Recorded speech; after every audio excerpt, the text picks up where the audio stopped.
El hijo de una criada negra le hizo una señal secreta a la madre del millonario, y su reacción sorprendió a todos. La mano de Lucas apretó la correa de su mochila, mientras el BMW negro aceleraba por la carretera. Solo tenía 7 años, pero conocía el sonido del miedo. Era como el sonido que escuchaba en la voz de su madre cuando se retrasaba el pago del alquiler, solo que esta vez el miedo estaba en su propio aliento. ¿A dónde vamos, doña Patricia?, preguntó por tercera vez, mirando por la ventana mientras la ciudad se alejaba cada vez más. Patricia Thornton ni siquiera se dio vuelta. Sus dedos tamborilearon nerviosamente sobre el volante de cuero. El enorme anillo de diamantes reflejaba la luz del sol de la mañana. Te lo dije, Lucas. Es una sorpresa para ti y tu madre. Un viaje especial. Mentir. Lucas lo sabía porque su madre, Clarice, no sabía nada de ninguna gira. Esa mañana, cuando Patricia se presentó en la mansión Thornton, diciendo que llevaría al niño al zoológico, como un regalo por ser un niño tan bien educado, Clarice estaba terminando su turno temprano. 12 horas, limpiando los 5 baños,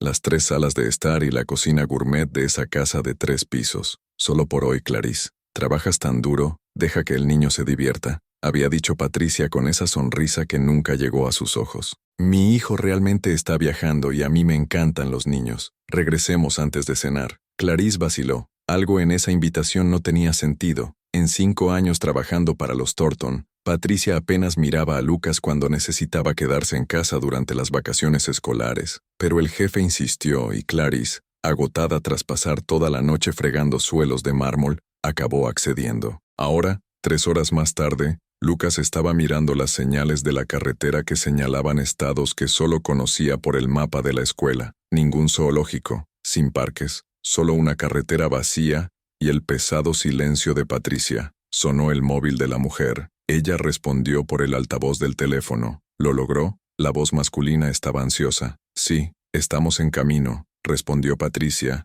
mirando brevemente a Lucas por el espejo retrovisor. El plan está funcionando perfectamente. A Lucas se le dio un vuelco el estómago. No entendió todo, pero entendió lo suficiente. Su madre siempre decía que los niños inteligentes aprenden a escuchar lo que los adultos no dicen en voz alta, y lo que Patricia no decía era mucho peor que cualquier palabra. Fue entonces cuando Lucas lo recordó. El código, su abuelo, Seu Roberto, un veterano de guerra que pasó años como soldado antes de convertirse en conserje de una escuela, le había enseñado algo especial en su último cumpleaños. «Escucha, nieto mío», había dicho el anciano, sosteniendo entre las suyas las manitas de Lucas, callosas y marcadas por el tiempo. «El mundo no siempre es justo con personas como nosotros. Si un día necesitas ayuda y no puedes gritar, recuérdalo». Y luego enseñó 3 golpecitos rápidos con los dedos en su propio muslo, una pausa de 2 segundos, 2 golpecitos lentos. Era el código que las unidades K9 de la policía militar utilizaban hace décadas, una señal silenciosa que significaba niño en peligro, secuestro en curso. El señor Roberto había trabajado con estos perros cuando era joven, antes de que una explosión en combate lo dejara con una rodilla destrozada y sin poder continuar sirviendo. Muy pocas personas en el mundo todavía lo saben, Lucas, pero aquellos que lo saben, lo entenderán de inmediato. Lucas nunca imaginó que necesitaría usar eso. Ahora, mientras Patricia conducía hasta un lugar desconocido y hablaba por teléfono sobre documentos de adopción ilegal y 5 años hasta que le consigamos la ciudadanía europea, el niño sintió el peso de ese conocimiento secreto. Patricia se detuvo en una gasolinera aislada. «Voy al baño, no salgas del auto», ordenó, cerrando las puertas con el control remoto antes de salir. Lucas miró a través del cristal. Solo había un anciano empleado de una gasolinera y una pareja apoyada en una vieja camioneta. Nadie que pudiera ayudar, nadie que reconociera la señal. Pero luego lo vio, una furgoneta plateada estacionada al otro lado de la carretera. En el lateral, la pegatina descolorida. Fundación Thornton, apoyo a los veteranos de guerra. Y de la camioneta bajó, usando un bastón y moviéndose con dificultad, una mujer de cabello blanco que Lucas reconoció de las pocas veces que la había visto en la mansión. Margaret Thornton, la madre de Richard Thornton, el esposo de Patricia, la matriarca de la familia. 82 años, ex enfermera del ejército, a quien nadie veía desde hacía meses porque vivía recluida en su propiedad en el campo. El corazón de Lucas dio un vuelco. Ella había servido. Ella podría saberlo. Patricia todavía estaba en el baño. Margaret caminó lentamente hacia la tienda de la estación, a pocos metros del auto. Lucas presionó sus manos contra el cristal e inició el código. 3 golpecitos rápidos en su propio muslo, tan fuertes que le quemaron. Pausa de 2 segundos. 2 latidos lentos. Repetido. Margarita se detuvo. Volvió la cabeza lentamente, como si hubiera oído algo que nadie más podía oír. Sus ojos azules y todavía agudos a pesar de la IT. Encontré el de Lucas a través del cristal, y entonces sucedió algo que hizo que la sangre de Lucas se enfriara y calentara al mismo tiempo. Margaret dejó caer el bastón al suelo de cemento. Si estás disfrutando de esta historia de valentía y señales secretas que salvan vidas, no olvides suscribirte al canal, porque lo que esta abuela de 82 años está a punto de hacer demostrará que la edad no significa nada cuando un código militar del pasado despierta recuerdos que nunca deberían haber sido probados. Margaret Thornton no corría. A los 82 años, con 2 cirugías de cadera y una artritis que convertía cada movimiento en una negociación con el dolor, su cuerpo simplemente no se lo permitía, pero lo que hizo fue aún más impresionante. Ella gritó, código rojo en el puesto de Shell. Su voz, entrenada hace décadas para atravesar el caos de los hospitales de campaña en zonas de guerra, resonó en el estacionamiento como una alarma de incendio. Al empleado de la gasolinera se le cayó la manguera de gas. La pareja en la camioneta giró la cabeza al mismo tiempo, y Patricia Thornton, al salir del baño de la estación, se quedó helada con la mano todavía en el pomo de la puerta. Margaret señaló directamente al BMW negro. Niño en peligro, secuestro, alguien llame a la policía ya. Lucas sintió que el corazón le explotaba en el pecho. Funcionó. El código funcionó. Patricia corrió hacia el coche. Sus costosos tacones resonaban violentamente en el asfalto. Sus dedos temblaron cuando abrió la puerta. ¿Qué diablos hiciste?, le siseó a Lucas mientras arrancaba el motor, pero ya era demasiado tarde. El empleado de la gasolinera ya estaba hablando por teléfono, repitiendo el número de matrícula del coche al operador. La pareja de la camioneta había bloqueado la salida con su vehículo, y Margaret, apoyada en una farola porque se le había caído el bastón en las prisas, mantenía los ojos fijos en Lucas como si estuviera memorizando cada detalle de su rostro. Patricia aceleró, haciendo que el BMW subiera hasta la mitad de la acera para esquivar la camioneta. Los neumáticos chirriaron. Alguien gritó, pero ella logró pasar. «¡Lo arruinaste todo!», gritó, golpeando el volante mientras aceleraba de regreso a la carretera. «Esa vieja loca, como tú, como ella». Lucas no respondió. Estaba temblando tanto que apenas podía respirar, pero por primera vez desde que subió al coche, sintió algo más que miedo, esperanza. Y hace 50 millas, en la mansión Thornton,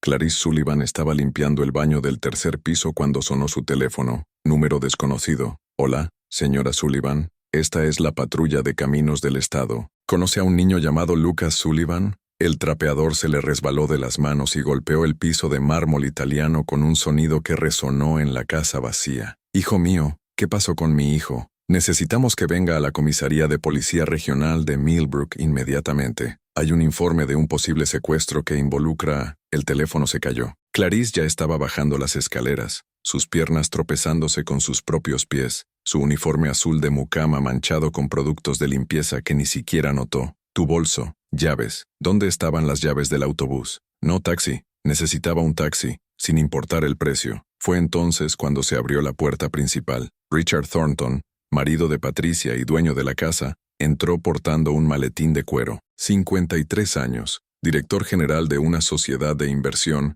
canas perfectamente peinadas. Se detuvo cuando vio a Clarice bajando las escaleras como un huracán. «¿Clarice? ¿Qué son?». «¡Hijo mío!». Su voz salió como un grito salvaje. «Su esposa se llevó a mi hijo y la policía dijo que hubo un informe de secuestro y que necesito ir a Millbrook ahora». El rostro de Richard perdió todo color. «¿Millbrook?». Patricia fue a Millbrook, dejó caer el maletín. Ella cayó al suelo con un ruido sordo. Y entonces Richard hizo algo que Clarice nunca hubiera esperado en 5 años limpiando esa casa. Tomó las llaves de su auto y dijo, «Te llevaré, ahora». En el BMW que circulaba por la carretera, Patricia marcó frenéticamente el mismo número por 5ª vez. Cada vez fue directamente al correo de voz. «Richard, contesta el maldito teléfono», susurró entre dientes. Lucas observó cada movimiento de ella por el espejo retrovisor. Patricia estaba sudando, gotas que corrían por su costoso maquillaje, y manchaban el cuello de su blusa de seda. Le temblaban las manos sobre el volante. ¿Por qué hiciste eso?,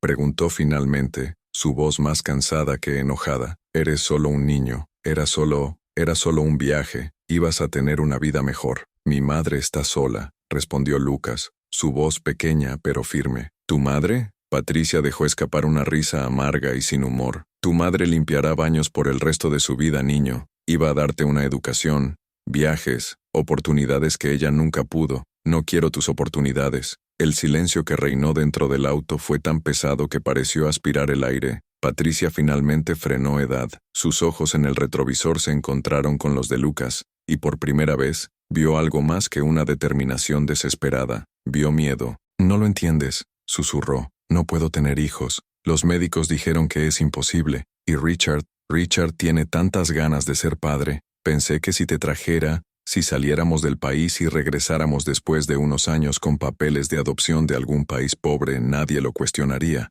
Te pareces mucho a él cuando eras niño. Cabello oscuro, ojos marrones. Sería perfecto. Lucas sintió que se le revolvía el estómago. ¿Robarías la madre de alguien solo porque no puedes tener tu propio hijo? Probé todo. La voz de Patricia retumbó dentro del auto. Fecundación in vitro, adopción legal, maternidad subrogada, todo. ¿Y sabes cuál fue la respuesta? Demasiado viejo, demasiado inestable, demasiado rico, perfil psicológico inadecuado, como si el dinero significara que no podría amar a un niño. Las lágrimas fluían libremente ahora, arruinando por completo su maquillaje. Y entonces te vi, todos los días, jugando en el jardín mientras tu madre trabajaba, sonriendo, hermosa, perfecta, y pensé, solo esta vez, solo este niño, nadie se daría cuenta. ¿A quién le importa el hijo de una criada? Lucas no pudo responder, no hubo palabras para ello. El teléfono de Patricia finalmente sonó. Ella respondió al primer tono. Richard,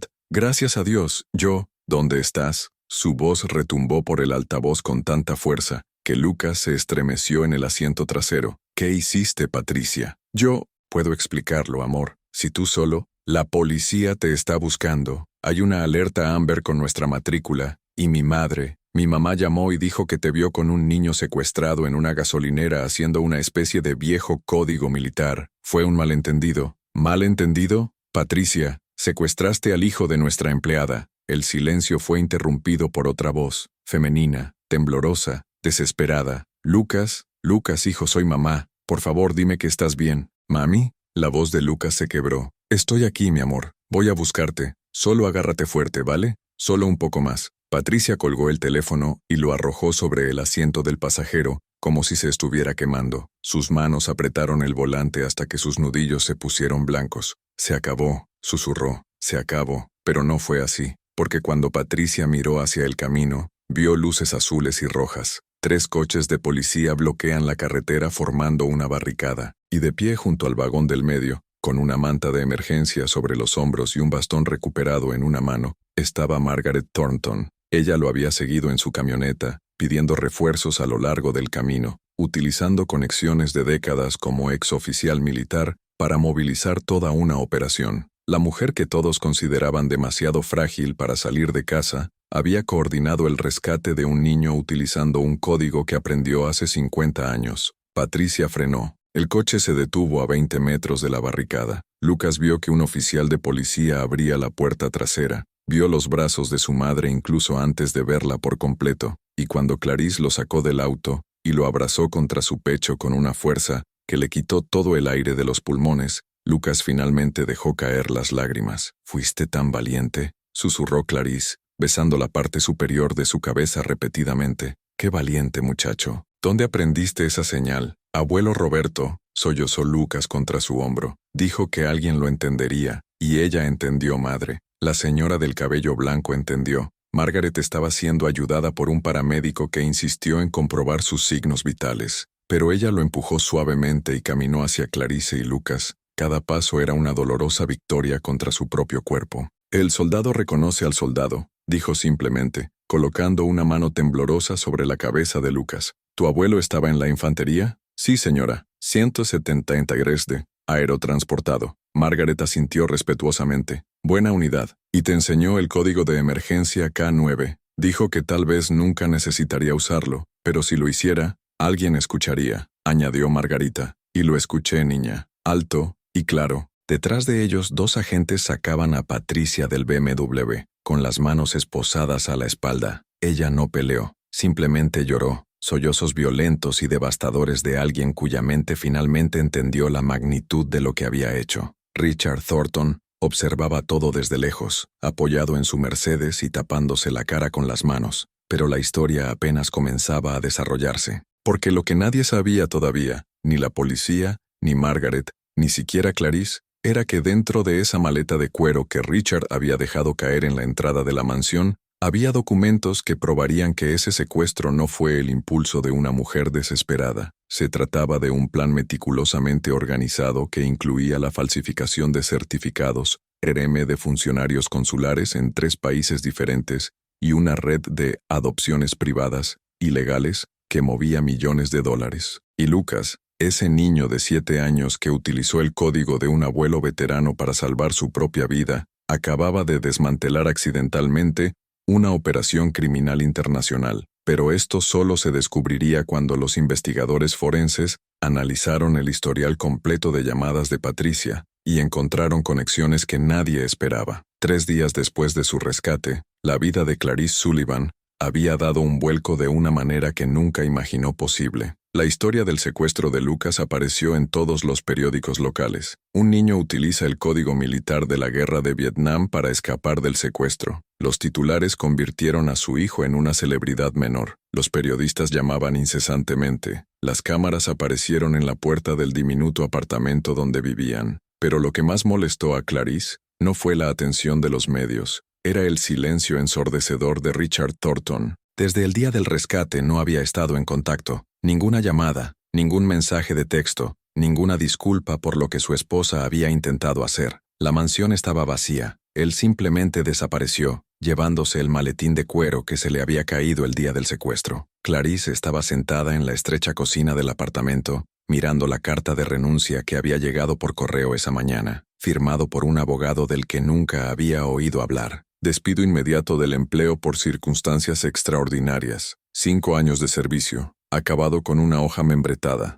Mami, Lucas apareció en la puerta sosteniendo su desgastado osito de peluche. ¿Estás llorando? Clarice se secó rápidamente los ojos. No, mi amor, es solo polvo. Lucas tenía solo 7 años, pero ya había aprendido a reconocer las mentiras. Se sentó a su lado y le tomó la mano. Estaremos bien, dijo con esa extraña seriedad que desarrollan algunos niños cuando crecen demasiado rápido. El abuelo Roberto decía que la gente fuerte siempre encuentra la manera. Clarice estrechó la mano de su hijo. El abuelo tiene razón, pero por dentro, el terror la consumía. Sin trabajo, con el alquiler atrasado y las facturas médicas de Lucas, tenía asma crónica, acumulándose. No sabía cuánto tiempo podrían sobrevivir. Fue entonces cuando sonó el timbre. Al otro lado de la puerta estaba Margaret Thornton, apoyada en su bastón y con un bolso de cuero colgado del hombro. A sus 82 años, parecía más pequeña que en la gasolinera, más frágil, más humana. ¿Puedo entrar?, preguntó simplemente. Clarice quedó paralizada por un momento.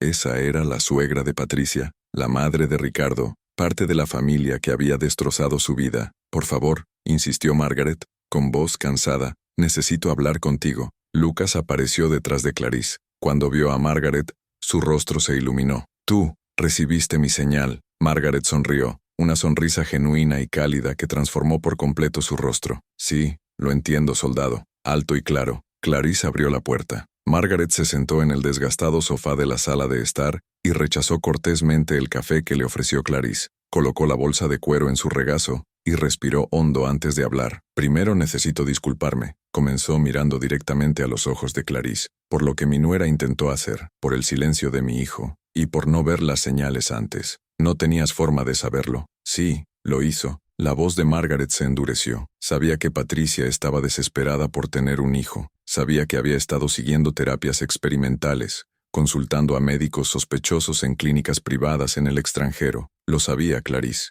Y fingí que no era mi problema. Abrió su bolso y sacó un sobre grueso. Mi hijo Richard huyó del país hace 3 días. Antes de irse, vació varias cuentas bancarias de la empresa. Dejó a Patricia sola para enfrentar las consecuencias penales mientras él se esconde en algún país no extraditable. Clarice sintió que se le revolvía el estómago. ¿Por qué me dices esto? Porque cuando la policía registró la mansión en busca de pruebas, encontraron algo mucho peor que un secuestro impulsivo. Margaret le tendió el sobre. Encontraron toda una red. Dentro del sobre había copias de documentos, mensajes impresos y registros bancarios. Clarice empezó a leer y sintió que el suelo desaparecía bajo sus pies. Patricia y Richard no actuaban solos. Había una organización, discreta, sofisticada, que operaba desde hacía años, que facilitaba adopciones privadas para parejas adineradas que no podían pasar por el proceso legal. Los niños fueron seleccionados de familias pobres, a menudo cuyos padres trabajaban como sirvientes domésticos,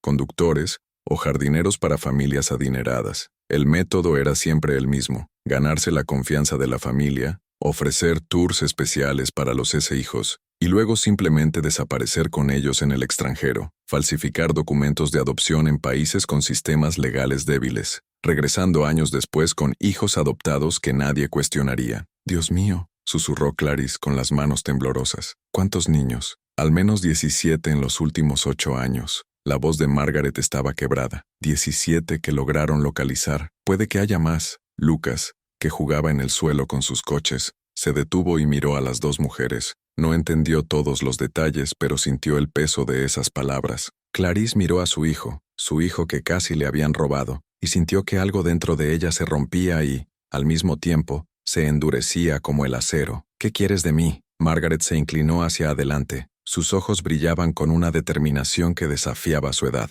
«Quiero ayudarte a destruir esta organización por completo. No solo a Patricia, no solo a Richard, a todos». La investigación comenzó silenciosamente. Margaret utilizó sus antiguas conexiones militares para presionar al FBI para que abriera una investigación formal. Pero el proceso fue lento, burocrático y lleno de obstáculos legales. Los costosos abogados de familias poderosas estaban trabajando para enterrar el caso antes de que cobrara fuerza. Fue entonces cuando Clarice conoció a Daniel Ortega. Se presentó en el apartamento una semana después, presentado por Margaret. 38 años, cabello oscuro ligeramente canoso en las sienes, ojos que habían visto mucho, ex investigador del FBI. Ahora trabaja como detective privado especializado en casos de trata de personas. «No voy a mentir, señora Sullivan», dijo Daniel, sentado en la misma silla donde se había sentado Margaret. «El caso contra los Thornton es sólido, pero los otros involucrados en la red tienen recursos que no puedes imaginar.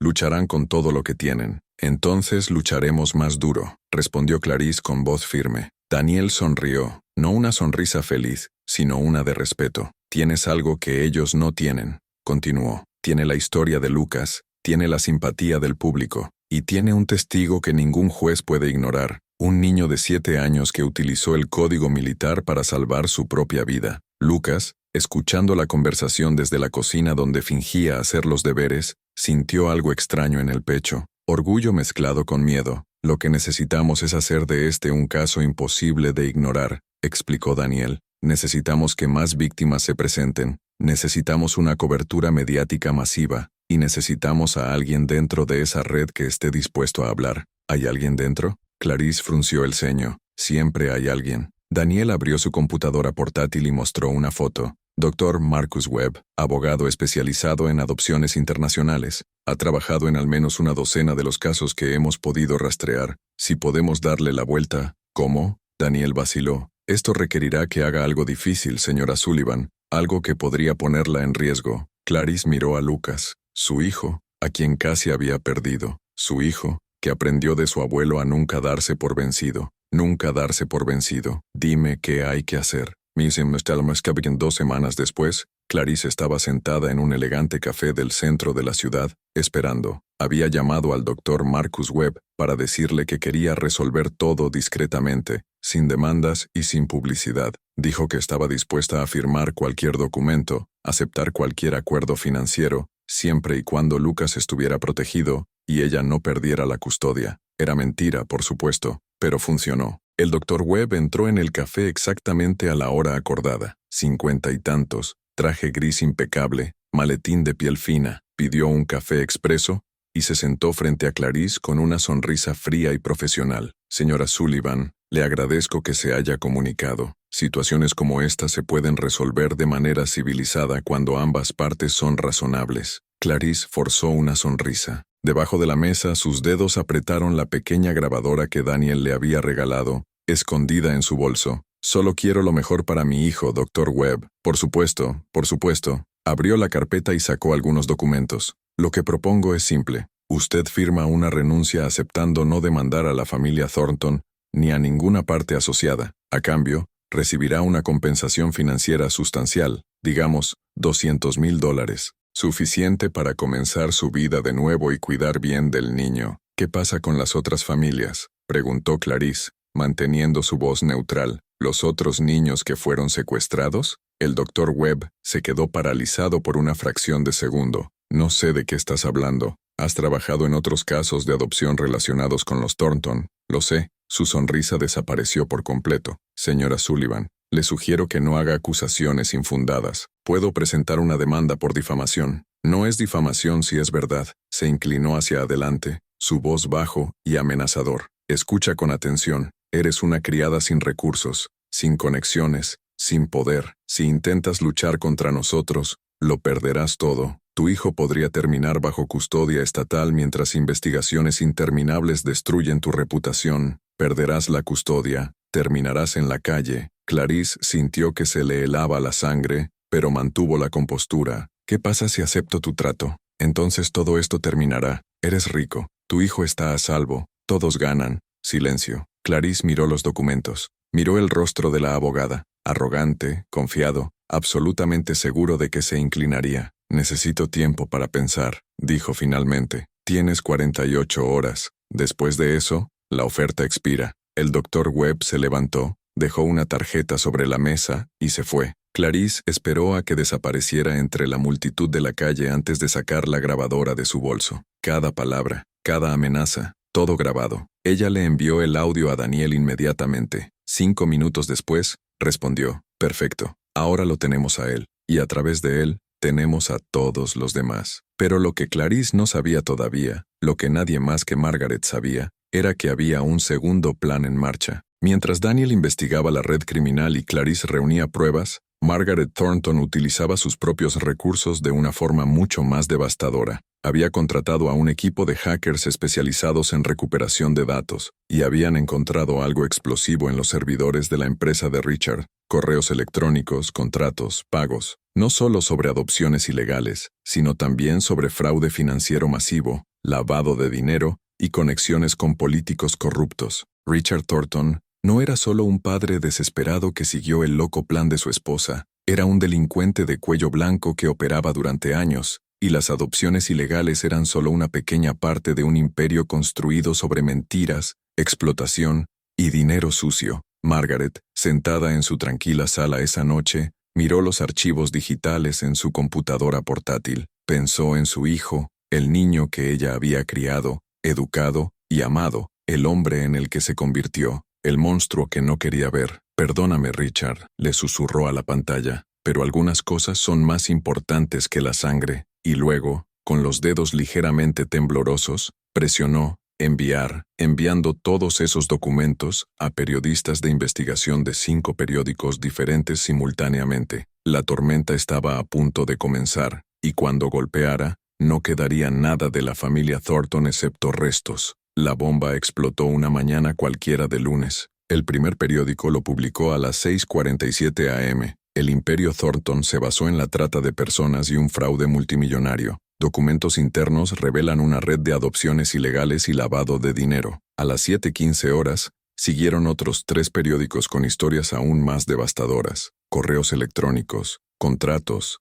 transferencias bancarias, todo meticulosamente documentado, imposible de negar. A las 8:02 horas, las acciones de la empresa de Richard Thornton se desplomaron un 87% en la apertura del mercado. A las 8:34 a.m., el FBI allanó simultáneamente 5 propiedades vinculadas a la familia Thornton, y a las 9:00 a.m., cuando Clarice Sullivan encendió la televisión de su departamento, vio el rostro de Richard Thornton en todos los canales, ya no como un exitoso director ejecutivo, sino como un fugitivo internacional, buscado por tráfico de personas, fraude financiero y conspiración criminal. Lucas, mientras comía cereal en la mesa de la cocina antes de ir a la escuela, se detuvo con la cuchara en el aire. Mamá, es él. Es el marido de la mujer que intentó llevarme. Clarice abrazó a su hijo, incapaz de creer la velocidad con la que todo se desmoronó. Sí, mi amor, es justicia, pero la verdadera justicia apenas comenzaba.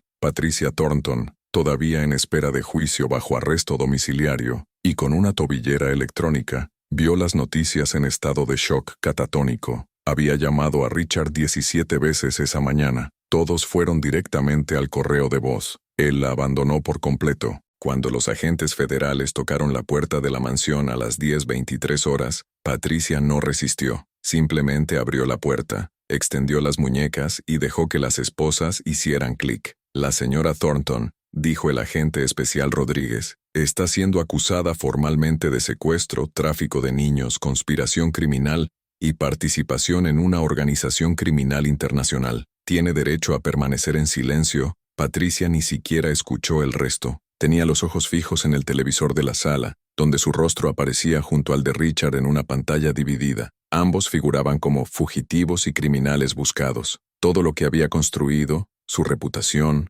sus conexiones sociales, su matrimonio, toda su vida, se destruyó en menos de 3 horas. El doctor Marcus Webb, el abogado que había intentado sobornar a Clarice en el café, fue arrestado en su oficina a las 11:47 am. Él estaba en medio de una llamada cuando entraron 6 agentes federales. Necesito colgar, le dijo tranquilamente al cliente, antes de ser esposado delante de su horrorizada secretaria. Daniel Ortega, observando la prisión desde lejos, sonrió discretamente. La grabación de Clarice había sido la puerta de entrada, pero lo que realmente destruyó a Webb fueron los registros bancarios. Millones de dólares en pagos no declarados provenientes de familias desesperadas, intermediarios corruptos e incluso funcionarios consulares de 3 países diferentes. 17 niños robados, 17 familias destruidas, y Webb se había beneficiado de cada uno de ellos. Ahora se enfrentaba a 140 años de prisión. Quiero llegar a un acuerdo,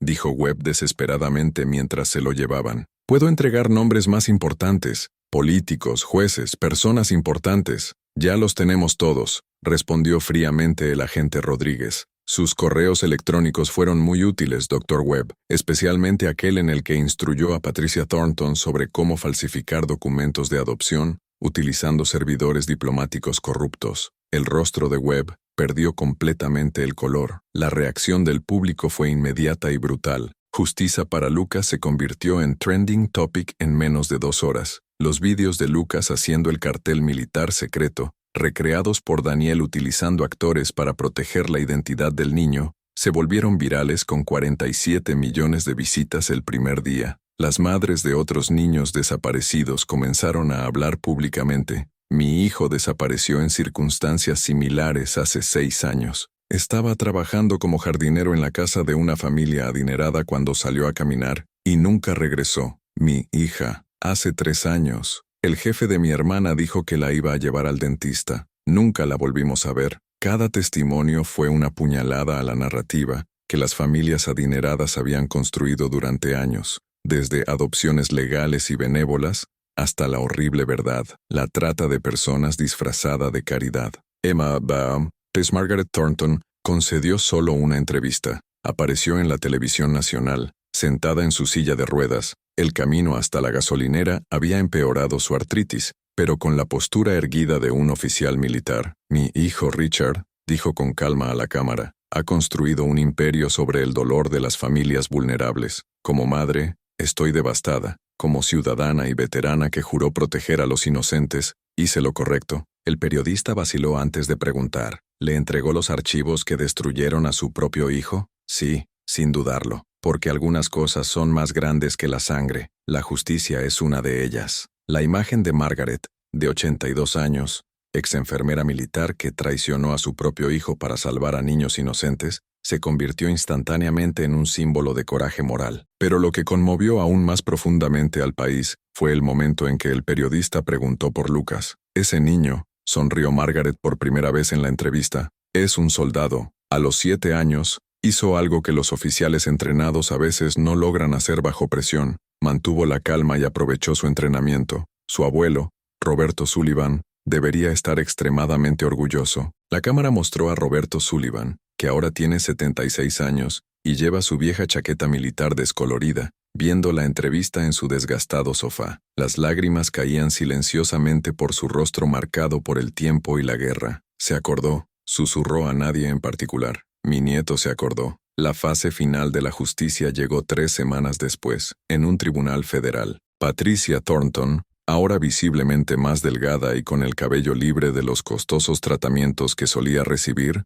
compareció ante el juez federal Morrison. Su abogado, un defensor público, ya que todos los bienes de la familia habían sido congelados, intentó argumentar circunstancias atenuantes. Mi cliente sufría de depresión severa y desesperación por la infertilidad. Sus acciones, aunque criminales, fueron motivadas por la inestabilidad mental y no por la malicia. Objeción, Su Excelencia. El fiscal federal se puso de pie. La defensa quiere que creamos que meses de planificación meticulosa, falsificación de documentos, coordinación con una red internacional e intento de secuestro fueron espontáneos. Los correos electrónicos muestran que Patricia Thornton estuvo planeando esto durante más de 8 meses. El juez Morrison se ajustó las gafas y miró directamente a Patricia. Señora Thornton, ¿quiere decir algo antes de la sentencia? Patricia se levantó lentamente. Le temblaban las manos. Miró a Clarice, sentada en la segunda fila con Lucas a su lado.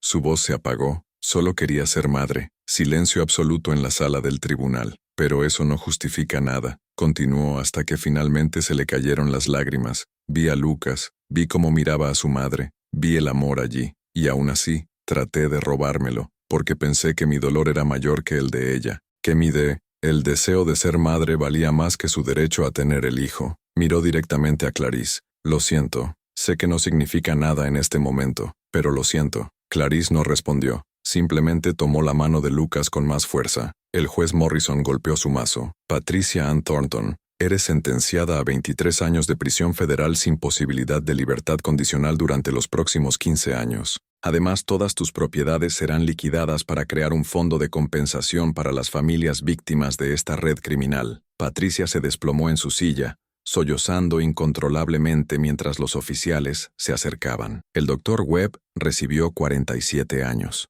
Otros 6 intermediarios de la red recibieron penas de entre 18 y 35 años cada uno. 2 funcionarios consulares corruptos fueron extraditados y serían juzgados en sus países de origen. Y Richard Thornton, capturado 3 meses después tratando de ingresar ilegalmente a un país sin un tratado de extradición, fue sentenciado a 68 años en una prisión federal, esencialmente una sentencia de muerte para un hombre de 53 años. Pero la victoria más significativa no se produjo en los tribunales. Ocurrió en una pequeña escuela primaria, 6 meses después del rescate. Lucas estuvo al frente de la clase durante Show and Tell, el momento en que los niños comparten algo importante con sus compañeros de clase. Sostenía una foto vieja y descolorida de su abuelo Roberto con uniforme militar, décadas más joven, junto a un pastor alemán K9. Mi abuelo me enseñó un código secreto, explicó Lucas ante la sala llena de niños de 7 y 8 años. Dijo que si alguna vez necesitaba ayuda y no podía gritar, debería usar este código, y funcionó. Una señora muy valiente me entendió y me salvó. ¿Tenías miedo?, preguntó un colega. Lucas pensó por un momento. Sí, mucho. Pero mi abuelo también dijo algo más. Los soldados tienen miedo, pero de todos modos hacen lo que hay que hacer, así que eso es lo que hice. La maestra, la señora Williams, tenía lágrimas en los ojos. Lucas, fuiste increíblemente valiente, y tu abuelo debe estar muy orgulloso. Él es. Lucas sonrió. Dijo que ahora soy un verdadero soldado. Fuera de la habitación, a través de la ventana, Clarice observaba todo. A su lado estaba Daniel Ortega, quien se había convertido en un íntimo amigo de la familia. Él va a estar bien, dijo Daniel suavemente. Los niños son más resilientes de lo que pensamos. Lo sé. Clarice se secó los ojos. Pero lo miro y todavía veo a ese niño pequeño en el asiento trasero de ese auto, haciendo una señal desesperada con las manos. Y pienso, ¿y si nadie hubiera entendido? Pero alguien entendió. Daniel le apretó suavemente el hombro. Margaret entendió, y no dudó ni un segundo. Margaret ahora estaba bajo cuidados paliativos. La tensión física y emocional de todo esto había acelerado condiciones médicas preexistentes. pero ella había pedido específicamente ver a Lucas por última vez. Visitaron a Margaret esa tarde. Yacía en la cama del hospital de su casa, rodeada de fotografías de su propia juventud, uniformes militares, hospitales de campaña, los rostros serios de los soldados que había ayudado a salvar décadas atrás. Lucas sonrió débilmente cuando el niño entró. Mi pequeño soldado. Lucas le tomó la mano, tan frágil ahora, los huesos visibles bajo la fina piel. Gracias por salvarme, señora Margaret. Te salvaste, cariño. Solo escuché. Miró a Clarice. Tu hijo es extraordinario. Cuídalo bien. Siempre. Clarice contuvo las lágrimas. Margaret cerró los ojos con cansancio. ¿Sabes de qué estoy más orgulloso en toda esta historia? No fue derrotar a mi hijo criminal. No fue exponer la red de tráfico. Fue ver que todavía hay familias que enseñan coraje, honor y código incluso cuando no tienen dinero, estatus o poder. Tienes algo mucho más valioso. ¿Qué es? Preguntó Lucas. Dignidad. Margaret le estrechó la mano débilmente. Nunca pierdas eso, soldado. 3 días después, Margaret Thornton murió mientras dormía. Su testamento dejó el 90% de sus bienes personales, ajenos a los crímenes de Richard, al fondo de compensación de las víctimas. El 10% restante se dividió a partes iguales entre las 17 familias afectadas. Clarice recibió un cheque por $340,000,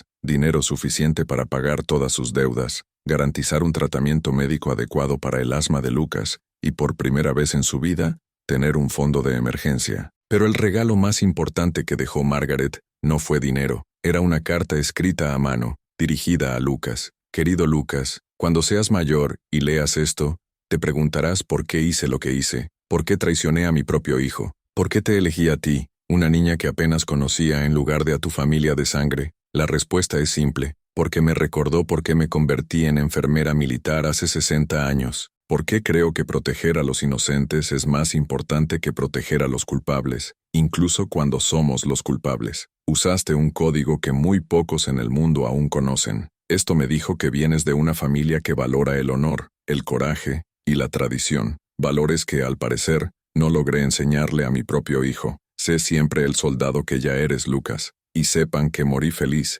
sabiendo que hice lo correcto. Con respeto y admiración, Capitán Margaret Thornton.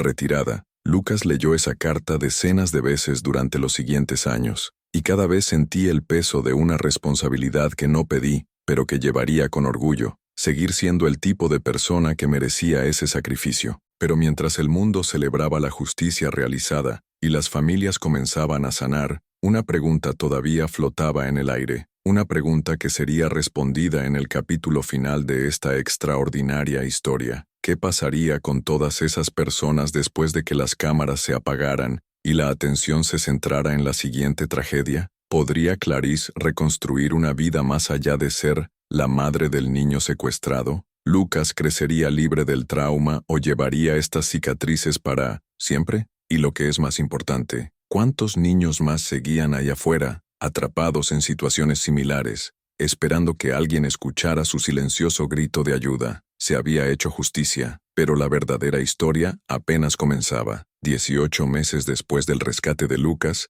Clarice Sullivan estaba sentada en una habitación completamente diferente a aquella donde solía limpiar baños de mármol. Era un estudio de podcasts profesional, luces suaves, micrófonos de calidad y un productor que ajustaba suavemente los niveles de audio. Del otro lado de la mesa, la presentadora Vanessa Martins, conocida por su programa sobre historias de superación, sonreía mientras repasaba sus apuntes. ¿Listo?, preguntó Vanessa. Clarice respiró hondo y asintió. Listo. Se encendió la luz roja, en el aire. Hoy tenemos con nosotros a Clarice Sullivan, la madre cuyo hijo de 7 años utilizó un código militar secreto para escapar de un secuestro que reveló una de las redes de tráfico de personas más grandes jamás descubiertas en Estados Unidos, comenzó Vanessa. Clarice, gracias por estar aquí. Gracias por invitarme. Durante los últimos 18 meses, la vida de Clarice había cambiado de maneras que todavía estaba procesando. El dinero que dejó Margaret le permitió finalmente dejar de trabajar 16 horas al día. Regresó a la escuela y se inscribió en un curso técnico de enfermería, inspirado en la historia de Margaret como enfermera militar. Pero lo que realmente transformó todo fue el fondo de compensación creado a partir de los activos liquidados de la familia Thornton. Clarice usó su parte no solo para estabilizar su propia vida, sino también para crear una organización sin fines de lucro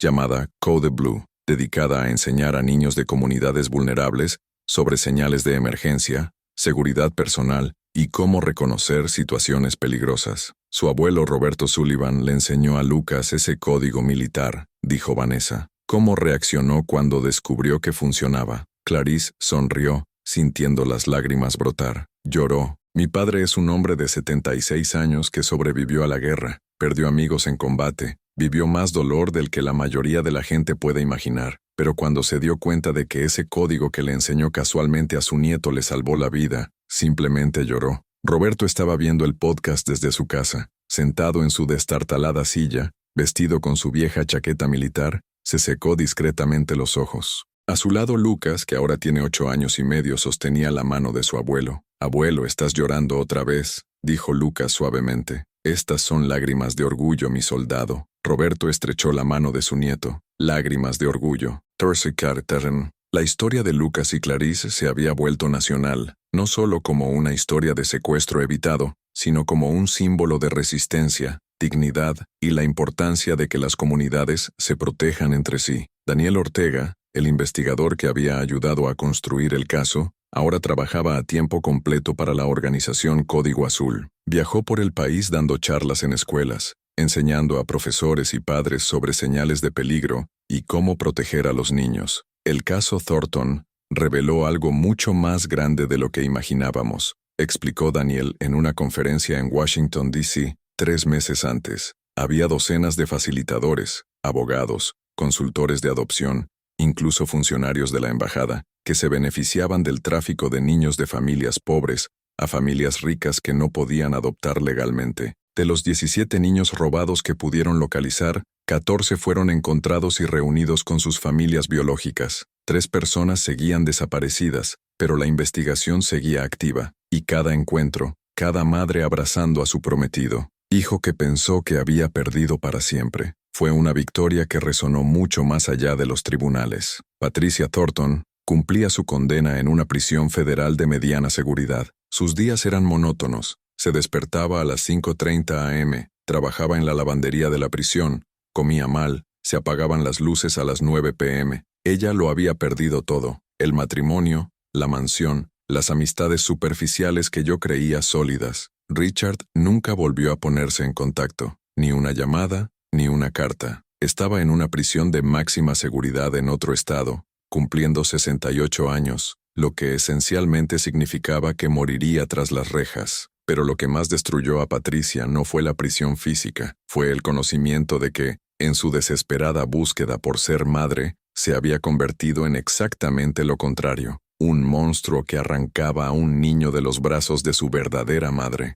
Durante la terapia obligatoria en prisión, el psicólogo preguntó: «Patricia, si pudieras retroceder en el tiempo, ¿qué harías diferente?». Patricia tardó varios minutos en responder. Habría pedido ayuda. Habría admitido que no poder quedar embarazada no me hacía menos humana. Habría elegido aceptar el dolor en lugar de intentar robar la felicidad de otra persona. Ya era demasiado tarde para cambios significativos, pero al menos en las cartas que envió a las víctimas del caso, cartas a las que muchas nunca respondieron, había rastros de genuino arrepentimiento. Clarice nunca respondió a ninguna de ellas, no por crueldad, sino porque simplemente siguió adelante. Algunas heridas no necesitan ser revisadas para sanar. El doctor Marcus Webb, el abogado corrupto, sufrió un destino aún peor que el de los Thornton. Además de la sentencia de 47 años, sus colegas lo denunciaron públicamente, lo expulsaron del colegio de abogados y se convirtió en un símbolo de todo lo que está mal en el sistema judicial, cuando el dinero y los privilegios corrompen los principios básicos. Su esposa solicitó el divorcio. Sus hijos adultos cambiaron sus apellidos. Su casa de $3 millones fue subastada para pagar una indemnización a las víctimas, y cuando los medios finalmente dejaron de cubrir ampliamente el caso, Webb se convirtió en otro criminal olvidado que cumplía décadas de prisión, exactamente lo que se merecía. Pero la verdadera justicia no se limita a los arrestos y las sentencias, fue en las pequeñas victorias diarias. Lucas regresó a la escuela con normalidad, pero ahora los niños lo trataban con diferente respeto, no como una celebridad, sino como alguien que había pasado por algo real y sobrevivió. Hizo verdaderos amigos, niños que entendieron que el coraje no es la ausencia de miedo, sino actuar a pesar de él. Su abuelo Roberto se convirtió en un habitual de la escuela, dando conferencias sobre historia militar y enseñando a clases enteras sobre códigos de emergencia. La escuela creó un programa llamado Progetto Roberto Sullivan, educación sobre seguridad para niños inspirada en técnicas militares adaptadas,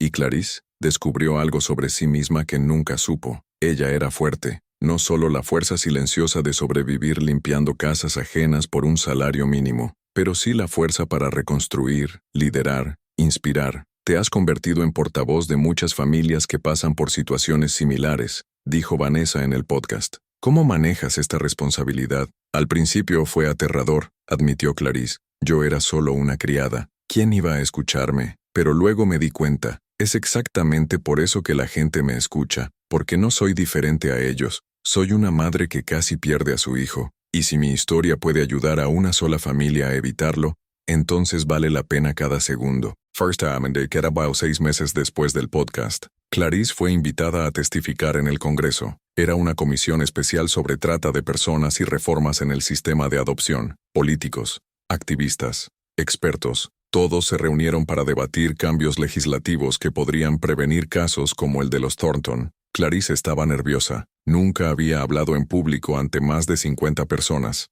Ahora cientos de ojos estaban fijos en ella, cámaras de televisión transmitiendo en vivo. Lucas estaba en la primera fila, al lado de Roberto. Ambos saludaron discretamente. Señorita Sullivan, comenzó el senador Williams, ¿podría decirnos con sus propias palabras qué le pasó a su hijo? Y Clarice lo dijo. Cada detalle, confianza traicionada, la desesperación al recibir la llamada de la policía, el coraje de Lucas, el heroísmo de Margarita. Finalmente se hizo justicia. Cuando terminó, el silencio en la habitación era absoluto. Entonces sucedió algo inesperado. La senadora Chen, conocida por su comportamiento profesional y distante, se secó las lágrimas en silencio y dijo, «Gracias, señora Sullivan. Su historia no se trata solo de su hijo, se trata de todos los niños que el sistema no ha podido proteger, y de cómo debemos hacerlo mejor». 3 meses después se publicó el Código Lucas Ovado, una ley federal que exige que todas las escuelas públicas implementen programas educativos sobre seguridad infantil, incluidas señales de emergencia y reconocimiento de situaciones peligrosas. No fue perfecto, no salvaría a todos los niños, pero salvaría a algunos, y a veces, unas pocas vidas son suficientes para justificar toda la lucha. 2 años después de su secuestro, en una soleada tarde de primavera, Clarice organizó un evento especial en el parque comunitario. Fue una ceremonia de graduación para la primera promoción de 200 niños que completaron el programa Code Blue, niños de comunidades desatendidas, muchos de ellos con padres que trabajan en empleos mal remunerados. Todos aprenden habilidades que algún día podrían salvarles la vida. Roberto, que hoy tiene 78 años y camina con bastón, fue invitado a presentar los certificados. «Ahora sois soldados», dijo a los niños reunidos, con voz aún firme a pesar de su edad. No soldados de guerra, sino soldados del conocimiento, guardianes de sí mismos y de los demás. Y ese es el tipo de soldado más importante que existe. Lucas, que ahora tiene 9 años, estaba al lado de su abuelo, ayudando a repartir los certificados. Había crecido, no solo físicamente, sino también en madurez. Todavía tenía pesadillas ocasionales sobre ese día en el BMW negro, pero también estaba orgulloso de haber utilizado lo que aprendí, orgulloso de tu madre por convertir el trauma en cambio, orgulloso de tu abuelo por plantar una semilla de conocimiento que floreció cuando más lo necesitaban. Después de la ceremonia, una mujer se acercó a Clarice. Era joven, tal vez de 28 años, con un niño pequeño en brazos. «Señora Sullivan, mi nombre es Ana. Yo era una de 17 hijos». Clarice se quedó paralizada por un momento, y luego abrazó con cuidado a la mujer. «¿Cómo estás?» «Ya estoy bien. Conocí a mi madre hace un año. Todavía nos estamos conociendo de nuevo, pero...» Ana miró al niño en sus brazos. «Quería venir aquí y darte las gracias, porque si no hubieras luchado, si tu hijo no hubiera sido valiente, yo todavía estaría perdida en algún lugar, pretendiendo ser hija de extraños». Clarice sintió que se le escapaban las lágrimas. «No necesitas agradecerme». «Sí», Ana sonrió. «Y cuando mi hija tenga edad suficiente la inscribiré en su programa. porque ella también necesita saber que la fuerza no proviene del lugar donde naciste o de cuánto dinero tienes, viene de saber quién eres y nunca dejar que nadie te lo quite. Esa noche, de vuelta en el departamento que ahora era más grande y cómodo gracias a los cambios financieros, Clarice acostó a Lucas. «Madre», dijo Lucas ya medio dormido, «¿crees que la señora Margaret está orgullosa de nosotros?» Clarice pensó en la mujer de 82 años que prefirió la justicia a la sangre, quien escuchó un código olvidado y actuó sin dudarlo, que murió sabiendo que hizo lo correcto, incluso cuando eso significaba traicionar a su propio hijo. «Estoy segura, mi amor, estoy absolutamente segura». Lucas cerró los ojos y abrazó a Barnaby, el osito de peluche tuerto que lo acompañó durante ese terrible viaje, y mientras Clarice miraba dormir a su hijo, pensaba en todo lo que habían pasado, el miedo, la injusticia, la pelea, la victoria. Pensó en cómo un solo momento de valentía, un niño que daba 3 golpecitos rápidos y 2 lentos con los dedos, había desencadenado una cascada de justicia que llegó a docenas de familias, cambió las leyes federales y demostró que la dignidad y la fuerza no son privilegios de quienes nacen en la riqueza, son elecciones. Elecciones que cualquiera puede tomar cuando llega el momento de decidir quiénes son realmente. Tabi la lección. Hay momentos en la vida en los que nos ponemos a prueba de maneras que nunca imaginamos. Momentos en los que sería más fácil rendirse, aceptar la injusticia, inclinar la cabeza y seguir adelante. Lucas podría haberse quedado paralizado por el miedo en ese coche. Clarice podría haber aceptado el acuerdo silencioso. Margaret podría haber protegido a su hijo en lugar de entregar las pruebas, pero eligieron de otra manera. Eligieron el coraje, eligieron la justicia, eligieron creer que una sola persona que haga lo correcto puede desencadenar cambios mucho mayores de los que nadie podría predecir. La mejor venganza no es destruir a quienes te hicieron daño, sino construir algo más grande de lo que jamás podrían imaginar. Está convirtiendo el dolor en propósito. Es garantizar que ninguna otra persona tenga que pasar por el mismo sufrimiento. Patricia Thornton intentó robarle un hijo a su madre y terminó perdiéndolo todo: su libertad, su fortuna, su identidad. Pero Clarice Sullivan, la trabajadora doméstica que muchos despreciaban, se convirtió en un símbolo de resistencia, cambió las leyes federales y salvó innumerables vidas a través de la educación y la acción. Esta es la diferencia entre quienes toman y quienes construyen, entre los que duelen y los que sanan, entre los que están en prisión y aquellos que son recordados como héroes. ¿Y tú? Si estuvieras en el lugar de Clarice, ¿tendrías el coraje de luchar contra un sistema que parecía imposible de vencer? Si fuera Lucas, ¿tendría la presencia de ánimo para usar ese código en el momento adecuado? Deja en los comentarios cómo reaccionarías tú ante una situación como esta. Y si esta historia de coraje, código militar y justicia te tocó el corazón, suscríbete al canal, porque historias como esta nos recuerdan que la verdadera fuerza no tiene nada que ver con el dinero o el poder, sino con el carácter, la dignidad y el coraje de hacer lo correcto incluso cuando el mundo entero te dice que te rindas, porque al final no es la gente con más recursos la que gana. Estas son las personas que se niegan a perder.